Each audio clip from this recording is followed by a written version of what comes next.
Chers amis auditeurs et auditrices de Radio Maria France, bonjour, quelle joie de vous retrouver aujourd'hui, vendredi. Et nous avons commencé à filmer la catéchèse du vendredi, donc pour ceux et celles qui voudraient voir ma bonne tête, entre guillemets bien sûr, vous pouvez nous rejoindre sur notre chaîne YouTube Radio Maria France en direct, ou en replay bien sûr, plus tard dans la journée ou dans les jours qui suivent. Aujourd'hui, nous allons parler un petit peu d'un sujet dont vous entendez parler déjà sur Radio Maria France, et un sujet demandé par une auditrice lors de notre petit jeu de la semaine dernière, ou lorsque je vous ai demandé de me donner un petit peu des sujets sur lesquels vous voudriez que je prenne un peu de temps. Et un des sujets, après avoir demandé Cana, la Samaritaine, les béatitudes, c'est « Père, est-ce que vous pouvez nous parler de la divine volonté ?» Alors bien sûr, nous avons le Père Gabriel-Marie Chono qui en parle brillamment et magnifiquement une fois par mois. Nous avons les Pères Duten aussi sur Radio Maria France qui en parlent absolument très très bien et avec feu. Alors moi aussi, je suis habité par cette réalité, bien sûr. Je suis incapable de vous donner un cours sur la divine volonté. Je m'en nourris tous les jours. Et donc, néanmoins, je m'exécute, j'obéis à la demande de l'auditeur ou l'auditrice. Je ne me souviens plus qui demandait. Et donc, je vous ai préparé quelque chose. Je vous ai préparé surtout mon cœur. Et je vais vous livrer des choses comme elles viennent. Et confions donc cette catéchèse à la Reine du ciel et de la terre, à la Reine du royaume de la divine volonté, la Vierge Marie que nous aimons tant et qui nous aime tant, et qui nous emmène sur ces chemins qui sont, il faut bien l'avouer, nouveaux, en même temps anciens et en même temps nouveaux. Alors on va essayer de creuser un petit peu, bien sûr, en 40 minutes. Vous pensez bien que je ne ferai pas le tour de 36 volumes et des dizaines d'années de vie mystique de Luisa Picaretta. En tout cas, voilà, je vais vous donner quelques gouttes, quelques miettes, alors que le Seigneur dispose nos cœurs, que la Vierge Marie dispose nos cœurs pour recevoir ce que nous avons à recevoir aujourd'hui pour le plus grand bien de notre âme. Confions cette catéchèse à la Vierge Marie. Je vous salue Marie, pleine de grâce, le Seigneur est avec vous. Vous êtes bénie entre toutes les femmes, et Jésus, le fruit de vos entrailles, est béni. Sainte Marie, Mère de Dieu, priez pour nous pauvres pécheurs, maintenant et à l'heure de notre mort. Amen. Chers frères et sœurs, je voulais commencer cette catéchèse par une bonne nouvelle, une parole qui va vous réconforter et va vous gonfler dans l'espérance, parce que c'est un temps d'épreuve que nous traversons, et comme dans les temps d'épreuve, ce sont aussi des temps d'espérance.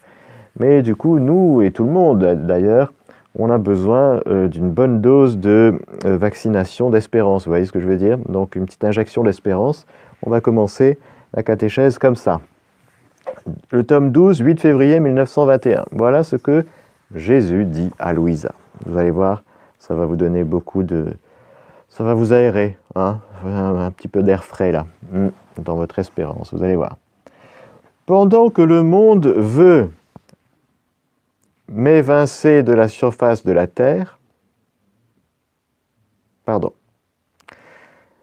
ça c'était le titre, vous voyez, voilà, nous sommes en direct. Ce matin, c'est Louisa qui parle, ce matin, après avoir reçu la Sainte Communion, j'ai entendu en moi mon toujours aimable Jésus qui disait: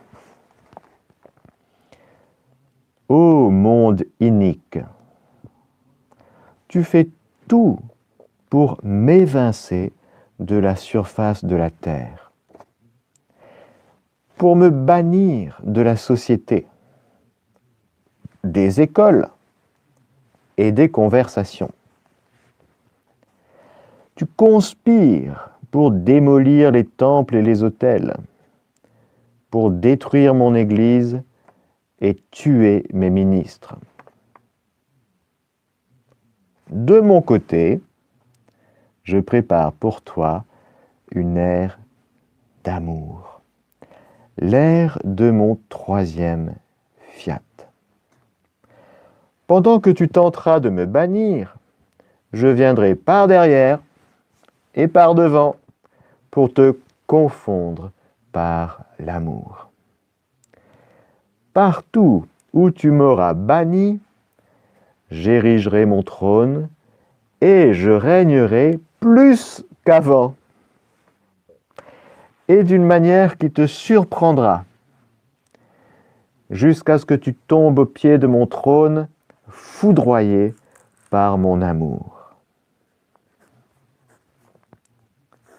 Il ajouta, « Ah, ma fille, les créatures se précipitent toujours plus dans le mal. Que de machinations elles ruminent et de ruines elles préparent. Elles iront jusqu'à épuiser le mal lui-même. Mais, pendant qu'elles poursuivront ainsi leur chemin, je veillerai à ce que ta volonté soit faite sur la terre comme au ciel arrive à son complet accomplissement. Je prépare l'ère du troisième fiat dans laquelle mon amour se manifestera d'une manière merveilleuse et complètement nouvelle. Merveilleuse et complètement nouvelle. Oh oui, je vais confondre l'homme par l'amour. Quant à toi, sois attentive, je te veux avec moi pour préparer cette céleste et divine ère d'amour. Nous y travaillerons la main dans la main. Ensuite, il s'approcha de ma bouche et pendant qu'il envoyait son souffle tout-puissant, j'ai senti qu'une nouvelle vie m'était infusée, puis il disparut. Voilà, le Seigneur est en train de préparer, au milieu de tout ce qu'on voit, j'allais dire immédiatement, ou médiatement plus précisément, par les médias. On ne voit que le chaos qui s'organise et qui se met en marche. Pendant ce temps-là, qu'est-ce qui se passe? Le Seigneur est en train de préparer l'ère de son troisième fiat. Et voilà. Alors ça va être magnifique. Ça va être magnifique parce que le Seigneur est en train de travailler d'une manière qui va nous surprendre, merveilleuse et complètement nouvelle. Voilà. Alors, bien sûr, nous n'allons pas rester sur notre canapé en attendant que ça arrive, étant donné que cette ère du troisième fiat, l'ère du royaume de la vie dans la divine volonté, eh bien, Jésus en a beaucoup parlé à Louisa, il a commencé, au fait, la vie dans la divine volonté commence avec le Christ, avec Marie, le roi, la reine, il manquait un peu de sujet. Donc Saint Joseph s'est laissé embarquer, et puis bien sûr Louisa Picaretta, et puis chacun de nous, parce que le temps, le kairos, c'est le moment. Donc le Seigneur, de fait, est en train de faire son œuvre en nous, de travailler nos cœurs, de nous dire des choses, de nous révéler des choses qui sont complètement impliquées dans la révélation divine, bien sûr. Cela, la divine volonté n'ajoute rien à la révélation, mais il y a comme un développement et un accomplissement, comme j'allais dire, une fleur qui est en train de sortir, mais c'était déjà là, il y avait déjà le gland, tout était déjà là. Le Notre Père, que ta volonté soit faite sur la terre comme au ciel. Alors, il est question de la volonté divine, en effet, de la divine volonté. Et alors, je vais vous lire un deuxième passage de Jésus à Louisa, le 18 septembre 1924. Ah, j'ai pas le tome, mais bon, ça doit être 1924, ça doit être dans les tomes 7 à peu près. Bon. Je m'interrogeais sur ce qui a été écrit concernant la vie dans la divine volonté. Je priais Jésus de me donner plus de lumière pour que quand je suis dans l'obligation de le faire, je m'exprime plus clairement sur ce saint sujet. Mon doux Jésus me dit, « Ma fille, ils ne veulent pas comprendre. Vivre dans ma volonté, c'est... » 3 petits points, remplissez. Vivre dans ma volonté, c'est... régner. Nous allons y revenir, bien sûr. Accomplir ma volonté, c'est être soumis à mes ordres. Et Jésus va faire cette distinction entre vivre dans sa volonté divine et accomplir la volonté de Dieu. Il faut faire la volonté de Dieu et ou vivre dans la volonté de Dieu. Le premier état, donc c'est-à-dire vivre dans la volonté de Dieu, c'est régner, consiste à posséder. Donc retenons ça. Régner, posséder. On va y revenir. Le second, donc accomplir la volonté de Dieu, faire la volonté de Dieu, consiste à recevoir mes ordres et à les exécuter. Celui qui vit dans ma volonté la fait sienne et en dispose. Nous allons voir que nous devons franchir tous un pas, franchir une étape, monter d'une marche. Voilà.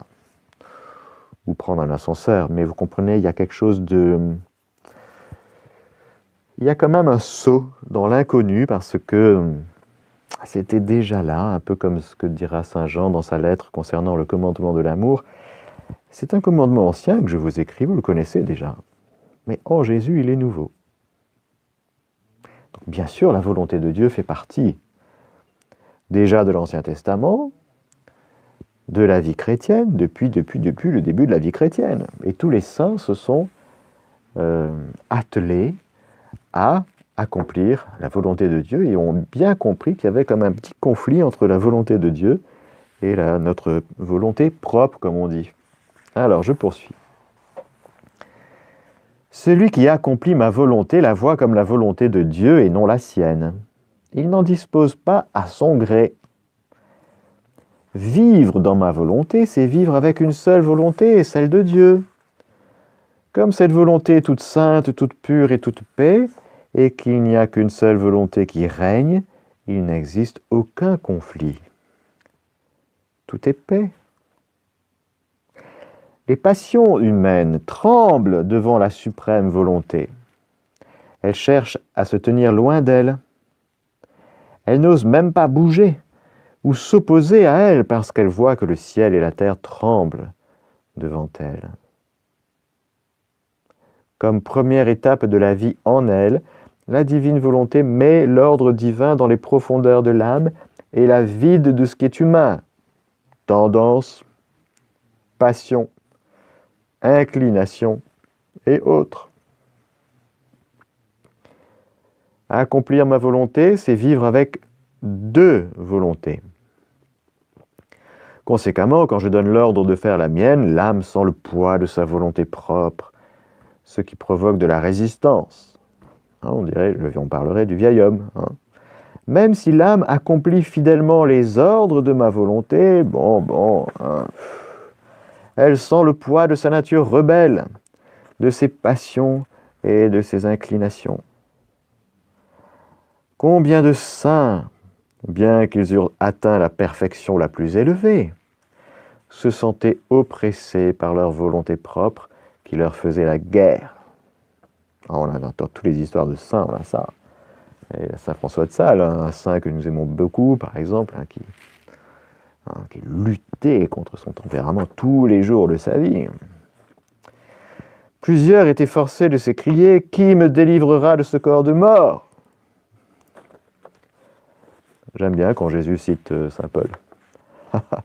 Ce qui signifie « Qui me délivrera de ma volonté propre qui cherche à donner la mort au bien que je veux accomplir ?» Vivre dans ma volonté, c'est vivre comme un fils. Alors retenons. Vivre dans la volonté divine, c'est régner, posséder, vivre comme un fils, faire la volonté de Dieu, prendre la volonté de Dieu, la faire sienne et en disposer. D'accord ? De l'autre côté, accomplir la volonté de Dieu, c'est vivre comme un serviteur. Il y a donc une grande différence entre vivre comme un fils sur cette terre et vivre comme un serviteur. Dans le premier cas, c'est Jésus qui parle, toujours à Louisa. Ce que le Père possède appartient aussi au Fils. La maison du Père. Luc 15, la parabole du Fils prodigue. Mais mon fils, toi, tu es toujours avec moi. Tout ce qui est à moi est à toi. Tout ce qui est à moi est à toi. Tout ce qui est au Père est au Fils. Le Père n'est pas le Fils, et tout ce qui est au Père est au Fils.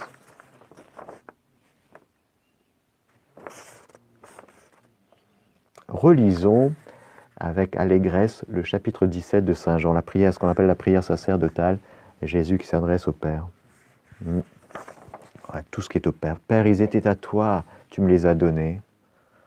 Eh oui, eux là, pour qui je prie, les apôtres, et pas que pour eux, mais les autres, ceux qui viendront, ceux qui croiront en ma parole, etc. Je te prie pas pour le monde, mais etc., etc., etc. Père, tout est à toi. Mais comme je suis ton fils, tout ce qui est à toi est à moi. Ça, c'est vivre dans la volonté divine. Alors, souvent, les serviteurs, eux, doivent faire plus de sacrifices que le Fils. Ils sont exposés à plus de travaux pénibles et humbles, au froid et à la chaleur, et à se déplacer à pied. Qu'est-ce que mes saints n'ont pas fait pour obéir aux ordres de ma volonté? D'autre part, le Fils reste avec son Père, prend soin de lui. Ah, très important. Prendre soin du Père, mais oui.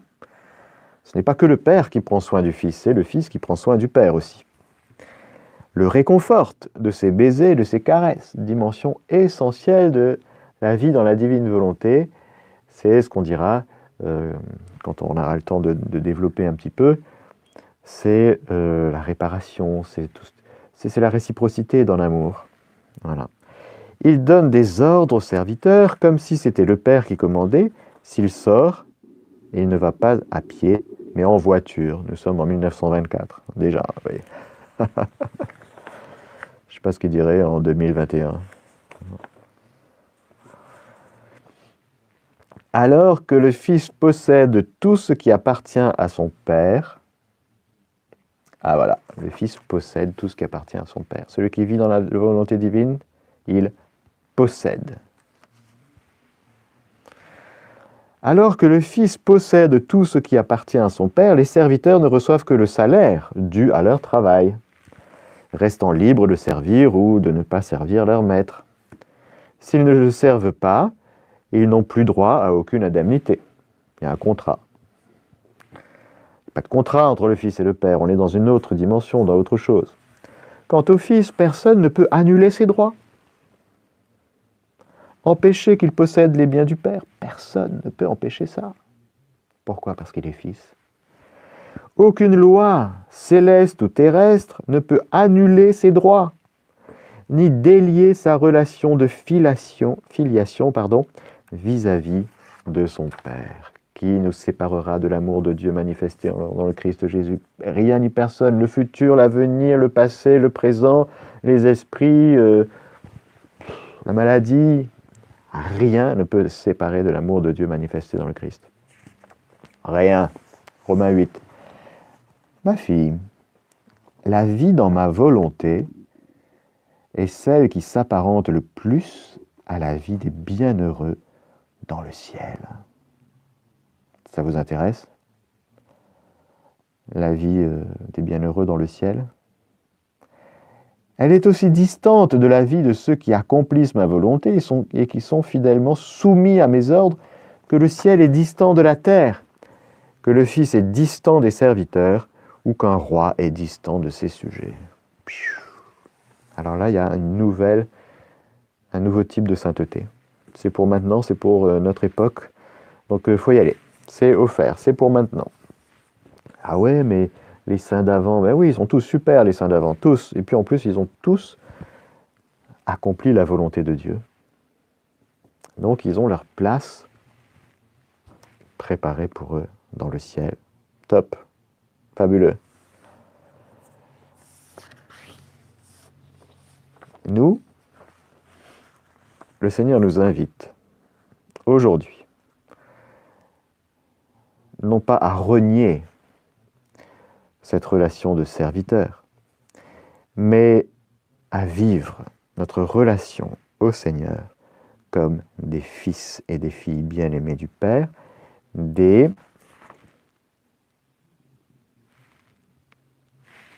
oui, c'est ça, des régnants. Bon, on va y revenir. C'est un cadeau que je veux accorder en ces temps si tristes. Que l'on ne fasse pas seulement ma volonté, mais qu'on la possède. Ne suis-je pas libre de donner ce que je veux, quand je le veux et à qui je veux? Un maître ne peut-il pas dire à son serviteur « Vis dans ma maison, mange, prends et commande comme si tu étais moi-même » ? Et pour s'assurer que personne ne puisse mettre en doute que ce serviteur possède les biens du maître, celui-ci le reconnaît comme son fils et lui accorde le droit de possession. Tu n'es plus esclave, mais fils. Si un homme riche peut faire cela, combien plus je peux le faire moi-même? La vie dans ma volonté est le plus grand cadeau que je veux donner aux créatures. Je ne sais pas si vous aimez les cadeaux, mais moi j'ai toujours aimé ce qui est top. Hein? Je pense que vous êtes comme moi. Vous aimez ce qui est top, non, ce qu'il y a de meilleur. Ben, je sais pas, le Seigneur se dit, ben, moi ce qui est top, c'est de vivre dans ma volonté. Ben, moi je dis oui. Alors, ma bonté et ma générosité veulent toujours répandre plus d'amour sur elle. Leur ayant tout donné et n'ayant plus rien d'autre à leur accorder pour être aimé d'elles, je veux leur offrir le cadeau de ma volonté afin que, la possédant, elles apprécient le grand bien dont elles disposent. Ne sois pas étonné si tu vois qu'ils ne comprennent pas. Ah, il y a beaucoup encore qui ne comprennent pas, ça passe au-dessus, et puis... oh là là. Pour comprendre, ils devront se disposer au plus grand des sacrifices, celui de ne pas donner vie même dans les choses saintes, à leur propre volonté. Ils sentiront alors la possession de ma volonté et ils expérimenteront ce que signifie vivre dans ma volonté. Quant à toi, sois attentive, ne sois pas ennuyé par les difficultés qu'ils te causent. Petit à petit, je ferai mon chemin afin de leur faire comprendre ce qu'est vivre dans ma volonté. Alors, voilà. On répond à un grand désir de Jésus. C'est que Jésus, lui, il a toujours non seulement vécu sa vie à lui, sa vie humaine, attention, sa vie dans son humanité sainte. Jésus est vrai Dieu, vrai homme, il a deux volontés. Parce qu'il y a deux natures, une personne divine, deux natures. Quand on voit Jésus, quand on l'entend, quand on le touche, ce que nos yeux ont vu, ce que nos mains ont touché, ce que nous avons contemplé, c'est le Verbe. La personne divine de Jésus, c'est la deuxième personne de la Sainte Trinité. Donc, mais il y a deux natures. Il est vrai Dieu et vrai homme. Qui dit nature, dit vie. Nous, on a une vie humaine, on a une nature, elle est humaine, donc on a une vie humaine. Les animaux ont une nature animale, ils ont une vie animale. Donc la nature, c'est toutes ces opérations vitales propres à notre nature, spécifiquement humaine. Jésus est vrai Dieu, vrai homme. Deux natures. Nature divine, donc une vie divine, et puis une nature humaine, avec tout ce que cela comporte, comme nous, excepté le péché. C'est ce qui change quand même pas mal de choses. Hein. Mais il a une intelligence humaine, une volonté humaine, une vie sensible, ben bien sûr, et puis un corps, un vrai corps, et puis voilà, une âme humaine, voilà, bien sûr. En toute chose semblable à nous, excepté le péché. Alors ce que Jésus vit dans son humanité sainte, c'est que sa volonté humaine est complètement à 100% et non-stop, j'allais dire subordonnée, accordée, elle ne fait qu'un dans l'amour, dans l'union avec la volonté divine, sa volonté divine, qui est la même substantiellement que celle du Père et du Saint-Esprit. En Dieu, il n'y a qu'une volonté. Dieu est amour. Dieu est lumière. Voilà la splendeur du mystère de Jésus qui vit non-stop la vie, sa vie humaine dans la divine volonté. Voilà, le premier, c'est le roi. Ce qu'il vit initie. La vie commence. C'est l'inauguration de la vie dans la divine volonté sur terre. Car il s'agit bel et bien que cette vie dans la divine volonté, c'est le royaume de Dieu, royaume du ciel, sur la terre. Donc, il y a 2000 ans, en Palestine, les pieds, les mains, les yeux, la bouche, tout de Jésus, ça a commencé, les paroles, tout. C'était l'inauguration de la vie dans la divine volonté, l'inauguration du règne de Dieu. Une des premières paroles de Jésus, quand il se met à parler publiquement, c'est « les temps sont accomplis, le règne de Dieu est advenu jusqu'à vous ». Il est là, convertissez-vous, convertissez-vous. Repentez-vous, le règne est là. C'est quoi le règne? C'est moi, c'est lui, c'est Jésus. Voilà. Donc quand tu accueilles Jésus, première étape, si vous voulez, reconnaître, repentez-vous, métanoïa, reconnaître notre péché et reconnaître que sans Jésus, notre vie tombe en ruine. Reconnaître que nous sommes pécheurs humblement et accueillir Jésus dans sa vie comme sauveur. C'est la première étape. Accueillir le salut en Jésus.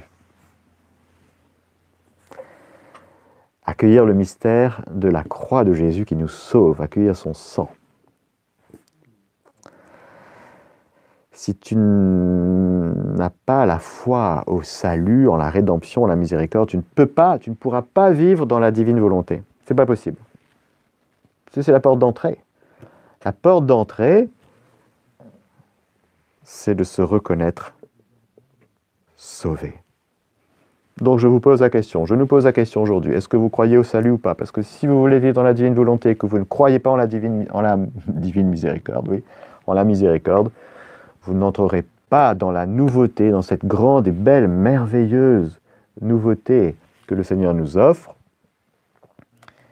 parce que dans le royaume de Dieu, il n'y a que des sauvés. C'est-à-dire que des gens qui croient au salut. Parce que Dieu veut que tout homme soit sauvé et parvienne à la connaissance de la vérité. Et Jésus sur la croix, il a sauvé l'humanité tout entière, depuis Adam et Ève jusqu'au dernier créé. Et nous, on croit au salut ou on est encore en train de dire « j'espère que le Seigneur va m'aider pour me sauver de mon péché ». Vous voyez un peu? Alors ça, c'est le premier basculement, première conversion, première étape indispensable. Tu ne peux pas rentrer dans la salle des noces si tu ne revêts pas la tunique. Rappelez-vous la parabole de Jésus, tout le monde a la tunique, il y a un gars qui n'a pas, dehors. Ah ben oui, parce que si tu ne te laisses pas revêtir complètement de la miséricorde de Dieu, ben tu ne peux pas avoir part aux noces, avec le roi, avec le Fils, parce que ce sont les noces du Fils. Alors, ça, il faut être très très clair, frères et sœurs. Dans la journée d'aujourd'hui, pour toute ma vie, d'une manière définitive, une fois pour toutes, est-ce que je crois que je suis sauvé en Jésus? Donc si je crois que je suis sauvé en Jésus, je ne reviens plus sur mes péchés d'avant, c'est fini. Si nous avons accueilli le sang du Christ qui crie plus fort que celui d'Abel, si nous croyons en la miséricorde, c'est pour toujours. Donc, ce qui est donné à la miséricorde est donné. On n'y revient plus. Ah ouais, mais moi j'ai des souvenirs qui me reviennent comme des boomerangs, là. Je me revois dans mon passé complètement... ce sont des souvenirs. Mais tu crois que c'est englouti par la miséricorde de Dieu ou tu crois pas? Il faut que tu y crois à 100%. Parce que si tu ne crois pas à 100%, il y a la salle des noces avec des gens dedans. Et puis, je vous rappelle que la porte de la salle, elle est fermée. C'est-à-dire que soit tu es dedans, soit tu es dehors. Tu ne peux pas continuer à vivre ta vie avec un pied dedans, un pied dehors, ça n'existe pas. Soit tu es pour Jésus, soit tu es contre lui. Soit tu crois en la miséricorde, soit tu n'y crois pas. Soit tu crois au salut, à ce moment-là tu rentres dans la vie éternelle, soit tu n'y crois pas complètement, à ce moment-là tu es dehors. Attention. C'est capital. Alors si tu crois, eh bien qu'il t'advienne selon ta foi. Entre dans la joie de ton maître. Alors voilà, donc c'est la porte d'entrée. Je suis la porte, dira Jésus. La porte étroite, c'est le mystère de la croix. Alors moi je crois que la personne que je suis, avec tous mes péchés, passés, présents et futurs, tout est englouti dans la croix du Christ. Voilà. Et que le Seigneur fait de nous une créature, une création nouvelle. Après, il y a la vie dans l'Esprit Saint. Ok ? Baptisé dans la mort et dans la résurrection du Christ. Ok ? Baptisé, c'est un baptême, c'est une immersion. Ensuite, tu reçois le souffle. Parce que on était comme les ossements desséchés d'Ézéchiel. Si vous voulez, déjà des ossements desséchés éparpillés. Et puis, prophétise, fils d'homme, prophétise, et puis ça se rassemble, prophétise, et puis il y a un peu de chair qui arrive, prophétise, il y a de l'esprit, mais c'est de l'esprit humain. Mais ce n'est pas encore l'Esprit Saint. Quand l'Esprit Saint tombe, c'est un souffle, ça nous embarque dans quelque chose de nouveau. Ah oui. Quand le vent se met à souffler dans la voile, si vous voulez, ça y est, ça y est, ça y est. Et dans ce souffle, croyant la miséricorde, croyant déjà que nous sommes fils et filles bien-aimés du Père, si vous voulez, ce que nous venons d'entendre est capital dans notre vie. Il y en a marre d'essayer de faire la volonté de Dieu, non, vous ne trouvez pas? Fatigant, non? C'est déprimant, c'est quoi ces chrétiens qui essayent de faire la volonté de Dieu et qui n'y arrivent pas? Chaque carême, c'est pareil, hein, je vais faire des bonnes résolutions. Parce que c'est la volonté de Dieu sur moi, que je fasse ça, que je fasse ça, que je fasse ça. Et puis dans la Semaine Sainte, on les récupère tous, déprimés parce qu'ils ne sont pas arrivés. Et qui t'a dit d'arrêter le chocolat? En plus, si tu réussis, tu vas t'enorgueillir, tu vois. Ah, j'ai réussi quand même. Ah, j'ai fait un bon carême, j'ai pas mangé de chocolat. Bravo, bravo. Ah ouais, vous savez, ouais, c'est bien, hein, c'est ça la vie chrétienne. Hein. Ah ouais. Alors ça, si vous voulez, je vais vous dire, ça c'est la vie païenne. Voilà. C'est le gars ou la femme qui essaye encore de s'aligner sur un idéal de spiritualité. La vie chrétienne, c'est la vie dans l'esprit. Donc si dans l'Esprit Saint, le Seigneur te met au cœur de ne pas manger de chocolat, alléluia, ok, très bien. Mais si toi, tu veux essayer de faire, bonne chance. Donc vous voyez, on passe à autre chose. Déjà, il faut être établi. Pour vivre la vie dans la divine volonté, il faut être établi dans la nouveauté déjà. Nouveauté du salut, je suis sauvé. Et puis, je crois que je suis devenu un fils et une fille bien-aimés du Père. Donc le côté serviteur, j'essaye de m'aligner, ça, c'est en train de s'effondrer. Et Dieu merci, c'est en train de s'effondrer. Parce que les serviteurs complexés, eh ben, j'espère qu'un jour, ils vont se réveiller et pour se dire, ben, je suis quand même peut-être chrétien pour vivre autrement. Voilà. Et je dis bien tous les chrétiens, quel que soit leur état de vie. Parce qu'il s'agit de basculer dans le règne, basculer dans la vie de fils. Il s'agit de régner, il s'agit de posséder, il s'agit de faire sien la volonté de Dieu. On en dispose. Ce qui est à nous, c'est quoi? Qu'est-ce qu'on a? On a le trésor de la volonté de Dieu. Alors cette volonté de Dieu, il faut qu'elle règne en nous. Donc tous les matins, je vois que le temps file, donc je vais terminer.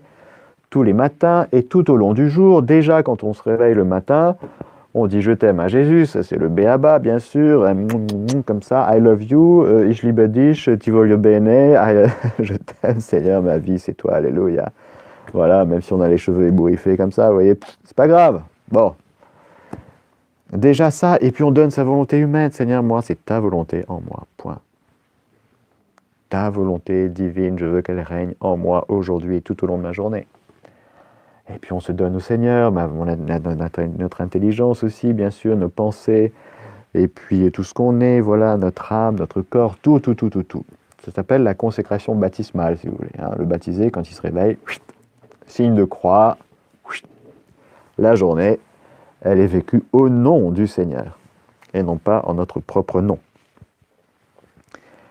Et puis, commencer sa journée, si vous voulez, une fois que c'est fait, revenir sans cesse, pour dire, mais Seigneur, moi je m'établis dans la journée d'aujourd'hui, dans le règne. Il faut qu'on y croie, parce que si on n'y croit pas, si on essaie d'y arriver, j'espère que je vais y arriver un jour, ça ne va pas marcher. Ce qui marche, c'est d'y croire. Et plus on croit, plus on voit que ça marche. Plus on croit qu'on a Dieu en nous, plus on croit qu'on a la volonté divine en nous qui veut régner, en plus on lui demande, plus on expérimente la nouveauté qu'on ne connaît pas. Au début, on balbutie, on ne sait pas, on dit areux, Abba, Père, et puis on balbutie. Parce que c'est la vie divine, on n'est que des êtres humains. C'est normal. Mais le Seigneur, il aime bien nous voir balbutier, il aime bien nous voir dire areux, et puis il aime beaucoup. Parce que je peux vous garantir, et Jésus le dit à Louisa, quand quelqu'un me demande de venir régner en lui dans ma divine volonté, je le fais. Je le fais. Parce que c'est ce qu'il veut. Alors, petit à petit, jour après jour, on voit quoi? On voit que cette vie dans la divine volonté gagne. Et que, en effet, tout ce qui est à Dieu, tout ce qui est au Père, eh bien, moi, le Fils, non pas indigne, mais bien-aimé du Père, c'est à moi. Qu'est-ce qui est à moi? Apollos est à moi, Saint Paul est à moi, l'arbre est à moi, Gennaro est à moi. Tout est à vous, dit Saint Paul. Tout. Le soleil, les étoiles, tout. Toi, tu es au Christ, ok? Tu es au Christ. Donc tu ne mets pas la main sur ce qui est à toi. Ah non. Et le Christ est à Dieu. C'est mettre la main sur ce qu'on possède, si vous voulez, c'est pas l'enfant de Dieu, c'est celui qui est en manque, c'est l'enfant gâté. Vous voyez, on lui donne un truc et il prend ça. C'est la convoitise. C'est pas ça. Posséder dans le royaume, c'est pas ça. Posséder dans le royaume, c'est avoir tout et ne rien garder pour soi. Et en disposer, c'est-à-dire qu'on distribue largement, parce qu'on est assis à la droite du Père, on règne. Et comme on est avec le Seigneur qui règne, qui donne en surabondance et qui distribue largement, eh bien on est avec lui. On est avec lui et on distribue largement. On donne quoi? De l'amour, du pardon, de la paix, de la joie. Alors, c'est une vie nouvelle, une vie de bienheureux.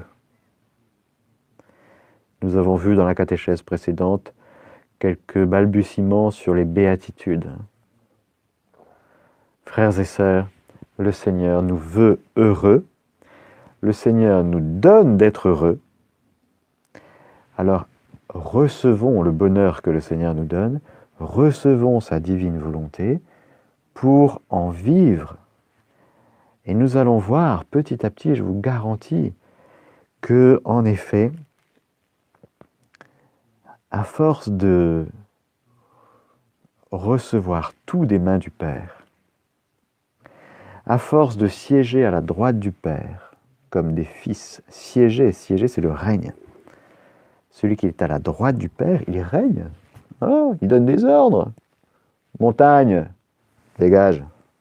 Arbre, va, déracine-toi, va te planter dans la mer. Mais comment on peut dire des choses pareilles? Le démon, là, tu dégages, là. Parce qu'on est juste assis à la droite du Père. Je veux dire, on n'est pas en train de faire du bodybuilding spirituel. On est juste fils et roi dans le royaume. C'est notre place. Et voilà, nous avons retrouvé notre place. Nous avons retrouvé notre finalité, ce pourquoi le Seigneur nous a créés, ce en vue de quoi le Seigneur nous a restaurés, nous a sauvés. C'est pourquoi? C'est pour qu'on vive sur cette terre du royaume de la divine volonté. Point. Voilà. La boucle est bouclée. Voilà, frères et sœurs, c'est magnifique, on pourrait en parler des heures, et c'est pourquoi nous avons des intervenants magnifiques aussi pour en parler souvent sur Radio Maria, une fois par mois, le Père Gabriel Maricciono, une fois par mois, les Pères Dutène. Mais voilà, j'ai obéi à votre demande, chers auditeurs ou auditrices, et on se régale, et c'est que le début. Je vous garantis qu'on est au début d'une ère nouvelle, et qu'au milieu de tout ce qui est en train d'être, j'allais dire, moche, je reprends ce que je vous disais au tout début pour clôturer.